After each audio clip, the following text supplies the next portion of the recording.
Hello everybody! Okay, let's get right to it. I'm super excited about what I'm making today because ever since I've seen it, I've wanted to make it. By now, most people, if not everybody, knows what Palworld is. In just a few moments of stepping into my new game, there she was. An absolutely adorable female Cattiva. It was love at first sight with their big ears, pink fur, blue eyes, little feet, and big curly tail. And I couldn't help but giggle watching them run ahead with you with their tail swaying back and forth. On top of being new to Palworld, unexpectedly watching her rush to the workbench to help me craft. Like, they're sassy, but they're also really silly at the same time. Thinking on those instances when you just come across a pink cat doing random human-like stretches in the middle of the day. And also catching them in the hot spring when they want to take a break from work, something a cat would typically never do. Alright, so now that I'm done carrying on about why I love her so much, I'm gonna get into a bit of the process of how I made her. So for the base, I use white Primo Sculpting. This is mainly for two reasons. One, because it's white, so it's less space that I have to worry about from when I put a white base coat on. And for number two, it's pretty firm, so I love the way that it holds detail and there's less chance of having fingerprints smudging into it. For other areas that are fragile, like limbs or smaller details, I like to use cosplay because once it's baked, it's pretty bendy and flexible. So far I got the two legs and the two arms. She's looking pretty good at the moment. And using my dental looking tool, I smooth the pieces together. And still using cosplay, I'm going to be starting on her whiskers, her flaps, her waps. Maybe not, probably not associate that with that. Anyways, they're cute. That's all that matters. They're adorable. That's that. Alright, let's move on to the next subject now. Okay. We got the ears. We got the pointy ears, and you're gonna sculpt out a little line to just, see where you're gonna be carving it out. And because I clearly lack the ability to focus on one thing at a time, I jump right to the feet. And then we carve the ears out. There we go. Ugh, just so satisfying to watch. Now again with the back and forth, I'm at the feet, detailing in the toes. Here I'm sculpting out her tail, just her adorable little curly cute tail. Roll it up like a fruit roll-up and stick it on. Smooth out those edges to bring them together. Now shaping out the little fur tuft. Smoothing on. And bringing in the big one. Look at that big old cowlick. Just so cute. And detailing out the paws. So at this point, I didn't film it, but she's already baked and I saw some areas that could have been improved, so I added some more raw clay to it. I swear the longer I looked at it, I just spotted some more places that just could be fixed a little bit. Like any tiny flaw, and I would have to just try and smooth it over.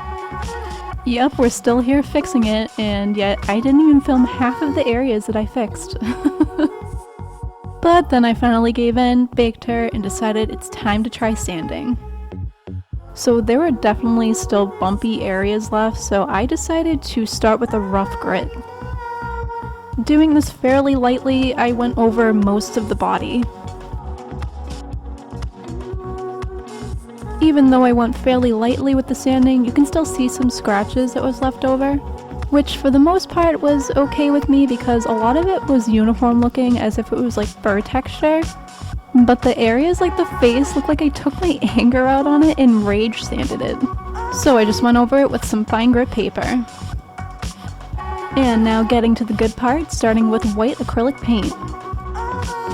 I want all the color to be even, so I'm just going to paint the entire thing white, even the areas that were already pretty much white, because even after baking, the color darkened a bit on the clay. And honestly, one of the most satisfying things to me is whenever I mix the cosplay with the Primo Sculpting, and after baking, is just painting the entire thing one color. Even though sometimes it can take a fairly long time because there's just so many nooks and crannies to get into. But hey, it's all worth it in the end, I tell myself as I wait for the third layer to dry. Okay, so finally moving on to the smaller details, I wanted to sketch out the eyes because I just didn't want a chance really messing things up because I don't want to put so many layers on and watch me struggle with the pencil and continuing to outline. I don't know why I continued using this pencil if it was giving me such issues, but I'm getting the job up. Never mind, I just switched pencils. I stopped being lazy and got another one. Up next, 2 shades of pink for the fur. And yes, before you at me, I know I'm using a watercolor palette tray. I swear I'm an artist, okay? I'm allowed to use them for acrylics. No one makes the rules. And back to painting, so let's just make the whole base that pretty pink color.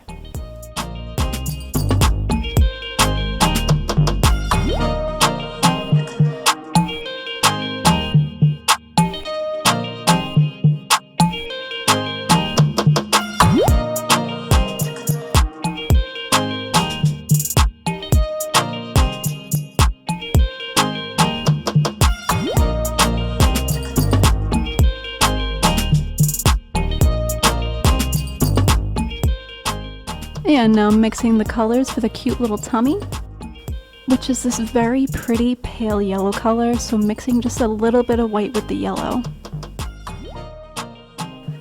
And adding that yellow is really making her start to come together.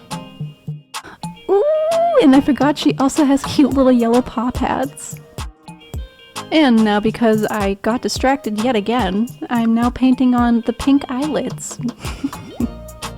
She ain't no sassy kitty without them sassy eyes. Ooh boy. Okay, so for me personally, this is probably the most heart-racing part because even though I can use paint to fix it, just trying to draw on these thin black lines is just... oh my god, when you feel like you need everything to be perfect, it's tough. Okay, working on the second eye now. We're halfway there. Ooh, oh no. Oh girl, no. Oh, why are those lines so thick? Okay, don't panic. Are you panicking? No, I'm not panicking. I'm not panicking, are you? At least that eyelid line looked nice. That relief though, once when you start fixing everything again and it looks clean, much better. Never mind, instant panic mode again. The nose and the big one is the mouth. Just gotta cue those shaky hands in once there's intense focus. On top of losing just that little bit of paint right at the end. But all good after being fixed up. Now moving on to her blue eyes. So after that traumatic experience with the black line detailing, this was a fairly relaxing process.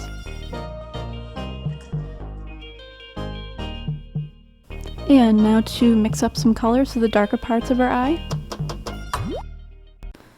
And an unsatisfying paint mix shot by yours truly.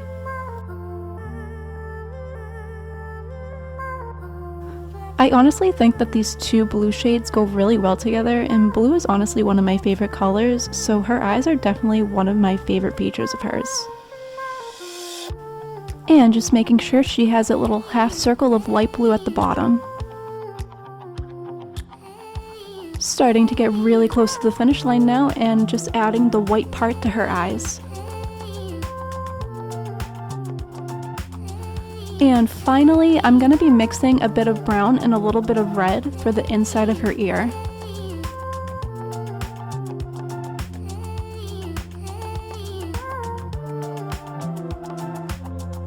So as I look at the photo of her and I'm painting the inside, I decided to add a little bit of white to lighten up the color just a bit. And now that's looking like a better shade to me.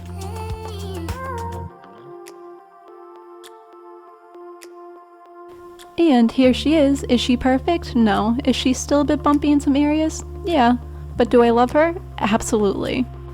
I tend to suffer from what Jenna Marbles calls as the too much genes, so I'm going to stop here as she is.